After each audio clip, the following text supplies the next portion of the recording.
यहाँ सब गिर रहा है और आप लोग अलग ही चिंतन में लगे हो।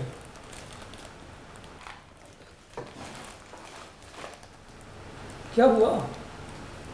अब सब ठीक है ना? बैठ।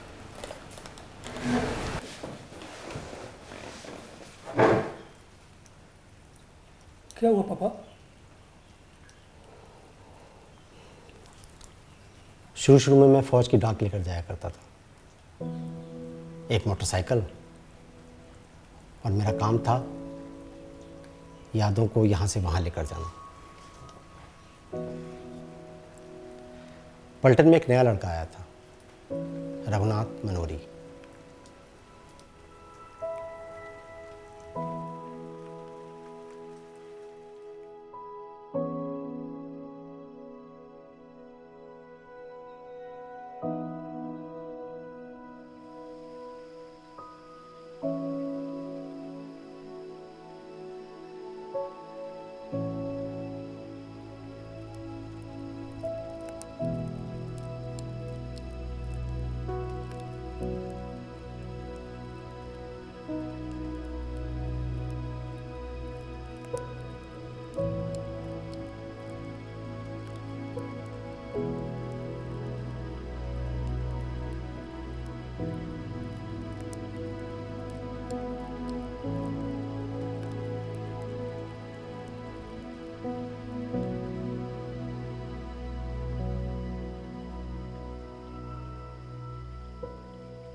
बद्रीनाथ से लाए हैं।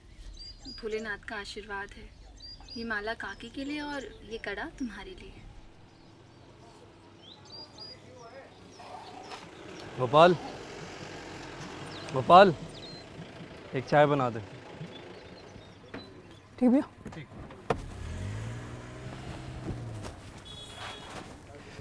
भैया एक चाय मिलेगी? जी गोपाल,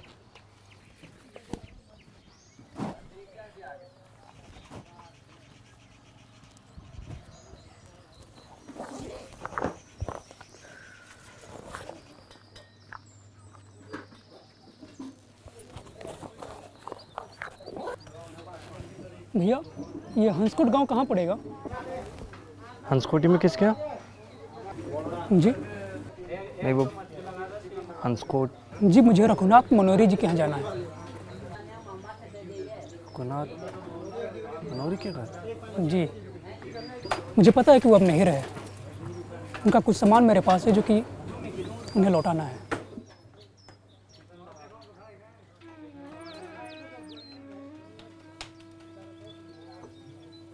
जिंदगी ने दिए कई छाले हैं, कुछ तेरे हाथों में, कुछ मेरे हाथों में पड़े हैं। वक्त से पहले ढलती शाम की दास्तां है तू, खुशियों से दूर पहाड़ों के बीच बसी, सुनाऊं मैं तेरी कहानी बिंदु।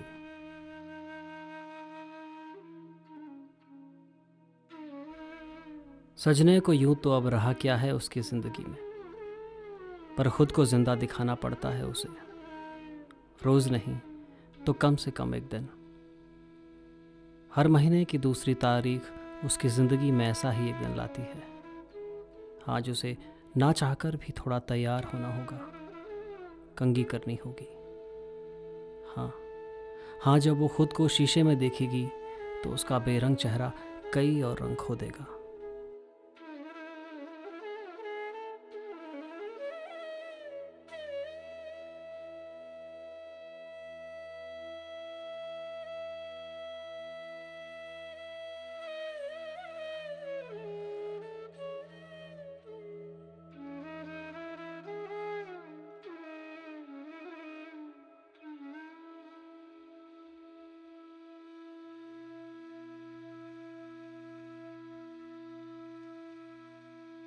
यूं तो उसकी तकदीर अब उसे बिंदी पहनने की इजाज़त नहीं देती, पर शायद ये उसके लिए बहुत ज़रूरी है।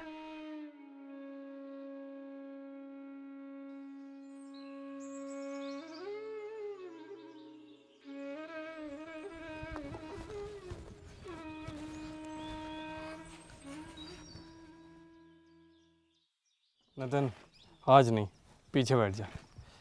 समझ यार, अरे पीछे बैठ जा ना। फिर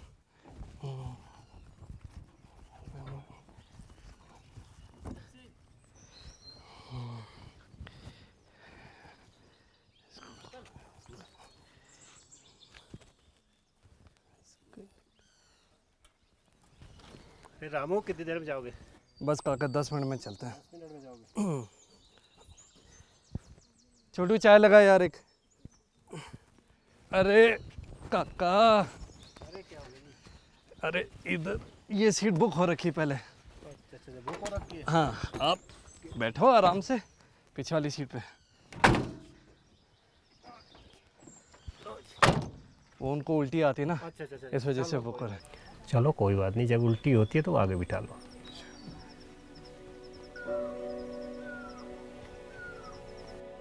आ गई वो, उन्होंने ही बुक करी ये सीट। बिंदु जी, आप आगे बैठिए ना।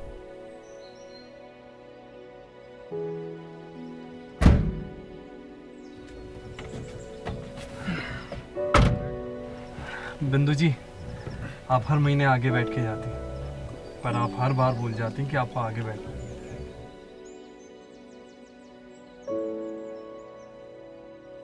हर महीने की दूसरी तारीख को बिंदु जी अपने पति शहीद रघुनाथ मनोड़ी की पेंशन लेने जाती है। ऐसा नहीं है कि उन्हें इन पैसों से कोई मतलब है। लक्ष्मण की दवाइयाँ और राशन के बाद जो कुछ बच जाता उसे वो जिले के अनाथ आश्रम को दान कर देती।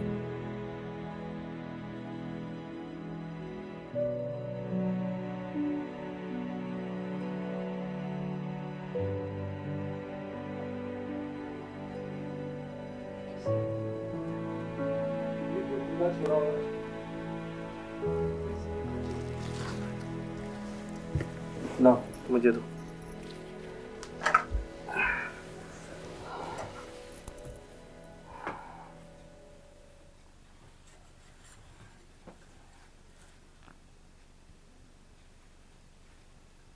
क्या सोच रहे हो? सोच रहा हूँ कि माँ, बिंदु जी के साथ बहुत गलत हुआ ना। रामू, आधा गांव मनुज कहता है बिंदु को, पर मैं जानती हूँ कि कितनी सुशील लड़की है वो। तुम्हारा मतलब औरत ना। 12 साल का था रघु जब उसकी माँ भी गुजर गई। परिवार तो रहा नहीं, पर खुद की जिम्मेदारी ने रघु को वक्त से पहले बड़ा कर दिया। सुबह पत्थर तोड़ता, दिन में स्कूल और शाम को भर्ती की तैयारी करता। उसकी मेहनत रंग लाई और वो भारतीय फौज में भर्ती हो गया। कुछ साल बाद उसकी ज़िंदगी में एक और खुशी आई, बिंदु।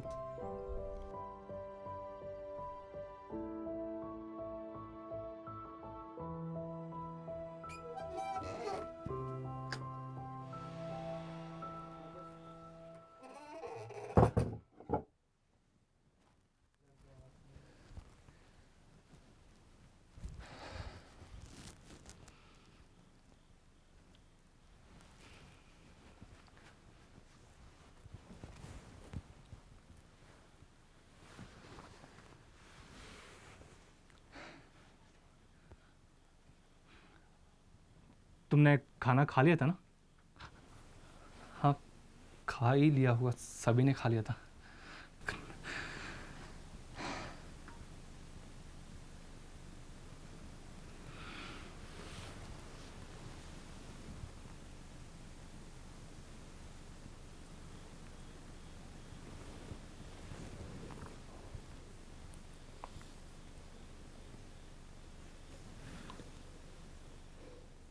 तुम बहुत खूबसूरत हो। मेरा मतलब, तुम्हें कुछ पूछना है मुझसे? आप जो भी बताना चाहें।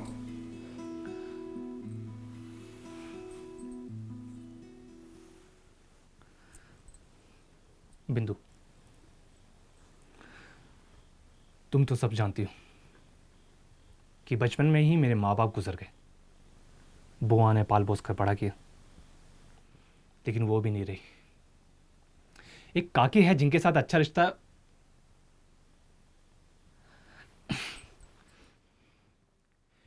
पेशे से एक फौजी हूं, और आप होंगी एक फौजी की घरवाली।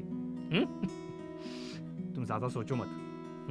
जाते ही क्वार्टर के लिए अर्जी दे दूंगा और 3 से 4 महीने लगेंगे, फिर हम दोनों साथ रहेंगे।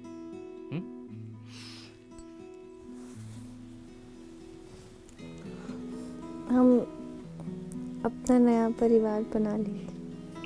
बेशक।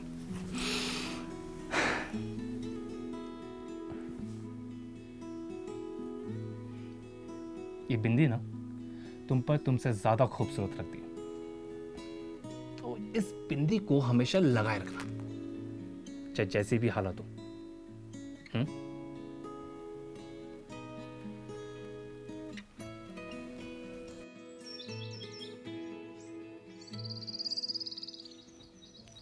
ध्यान से। हाँ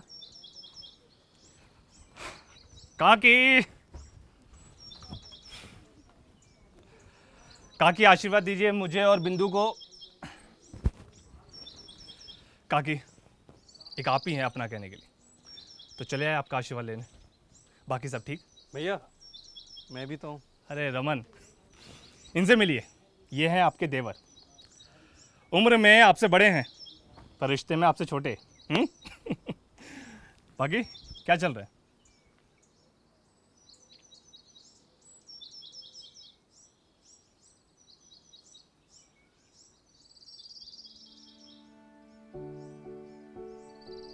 ठीक है। जल्दी आऊंगा। तुम बस अपना ध्यान रखना। कहा ना, जाते ही क्वार्टर के लिए अर्जी दे दूंगा। बस 3 से 4 महीने तो लगेंगे, फिर हम दोनों साथ में रहेंगे।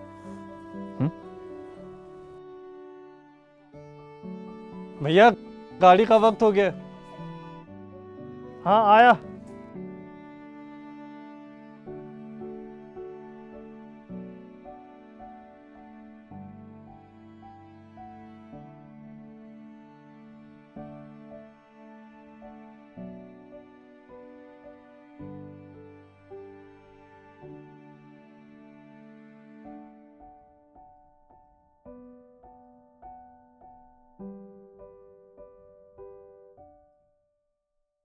रघुनाथ अपनी ड्यूटी चले गए और बिंदु यहाँ अपने घर को बनाने में लग गई। घर जहाँ से उसकी नई जिंदगी शुरू होगी, नए सपने बुनेंगे, नई उम्मीदें जन्मेंगी। पर जिंदगी कहाँ हर किसी पर मेहरबान होने की तकलीफ उठाती है। रघुनाथ की कोई चिट्ठी नहीं आई। वक्त गुजरता चला गया और बिंदु का इंतज़ार बढ़ता गया। यादों में डूबे मायूसी भरे चेहरे पे कभी कोई मुस्कान आ भी जाती तो सिर्फ उस नन्ही सी जान के बारे में सोचकर, जो कुछ वक्त में रघुनाथ और बिंदु का परिवार पूरा करेगा। कंट्रोल रूम कम इन। सब पेट्रोलिंग टीम अल्फा तूफान में फंस गई है। हमें रेस्क्यू टीम चाहिए। Over. Captain be loud and clear. हम सुन नहीं पा रहे हैं। ओवर। सब पेट्रोलिंग टीम अल्फा तूफान में फंस गई है। आई रिपीट, टीम अल्फा तूफान में फंस गई है। प्लीज रेस्क्यू टीम भेजिए। I repeat, please rescue team भेजिए फॉर टीम अल्फा। ओवर।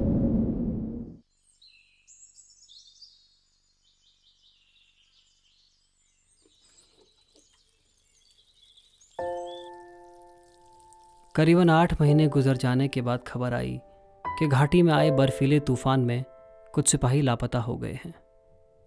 उन्हें बहुत ढूंढने की कोशिश हुई पर कुछ पता नहीं चला। कुछ वक्त बाद उन्हें शहीद घोषित कर दिया गया। रघुनाथ भी उनमें से एक था।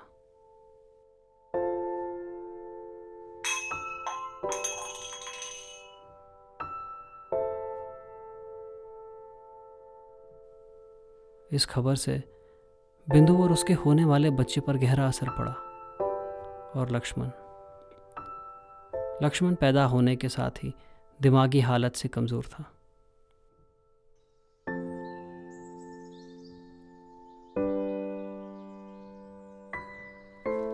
अरे भाई जी,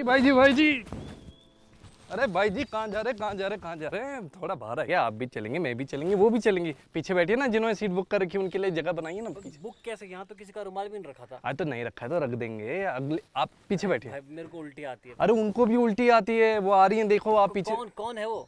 अरे वो आ गई, वो इन्होंने बुकिंग की है।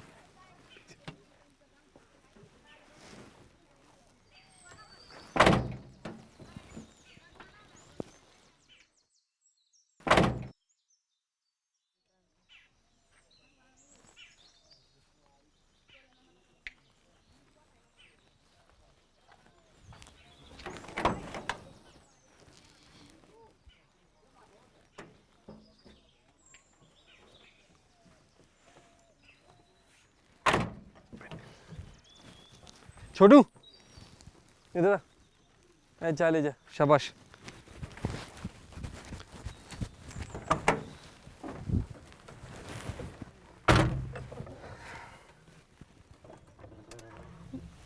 लक्ष्मण का इलाज कैसा चल रहा है बिंदु जी?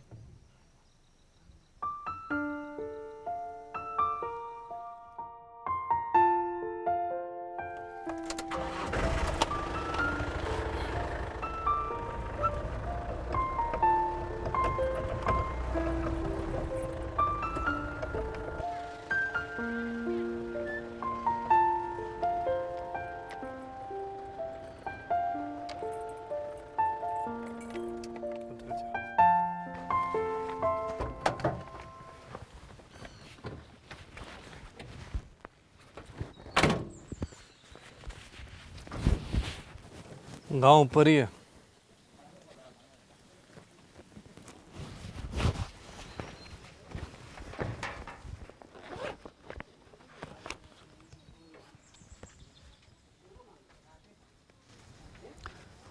ये चिट्ठी रघुनाथ जी की है।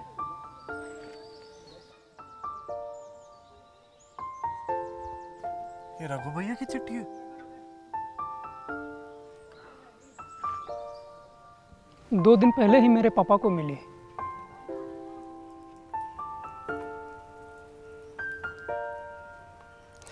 मैं बस सारी चिट्ठियाँ लेकर वहाँ से निकलने ही वाला था कि रघुनाथ दौड़कर आया और जल्दबाजी में मुझे चिट्ठी पकड़ा दी, जो उसकी पत्नी के लिए थी। वो बहुत खुश दिख रहा था।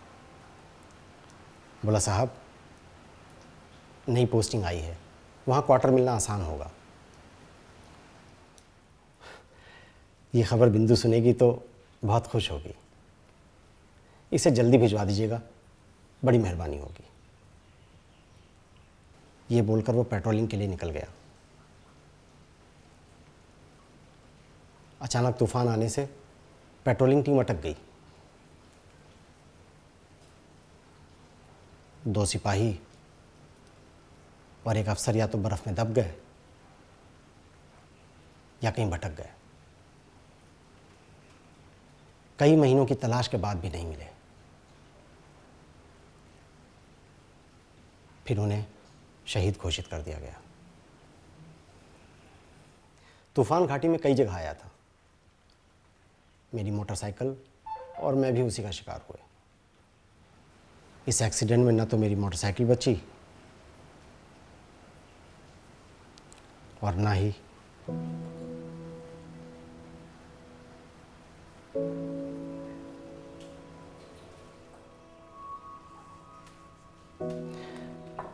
जब सारा सामान घर आया तो जो मोटरसाइकिल में था वो भी उन्होंने भिजवा दिया। मैंने कभी देखा नहीं, हालत ही ऐसी नहीं थी। लेकिन आज तुम्हारी मां को ये चिट्ठी मिली।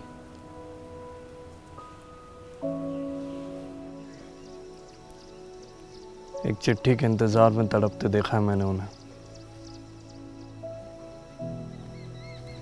किसी की ज़िंदगी में इतनी तड़प, इतना दुख कैसे लिखा हो सकता है? रमन, मैं समझ सकता हूँ, पर उस वक्त हालात किसी के साथ नहीं थे। अब मुझे ये समझ नहीं आ रहा कि ये चिट्ठी मैं उन्हें कैसे दूँ। तुम उन्हें ये दे देना। कल ही की बात है।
इससे पहले कि आंसू आंखों का दामन छोड़ दे, बिंदु की जिंदगी ने उसका साथ छोड़ दिया।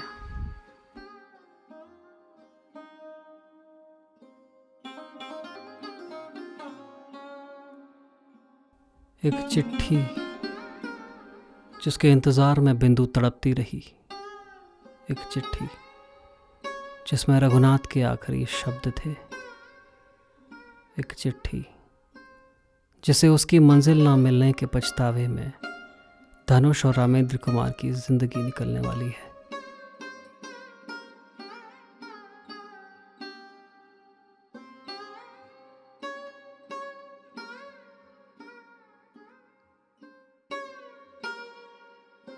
प्रिय बिंदु, आशा करता हूं कि तुम खुश और सुखी हो।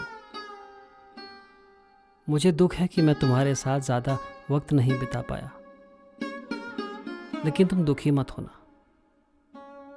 मेरा इंतज़ार करना। मैं बहुत जल्द तुम्हें लेने आने वाला हूँ।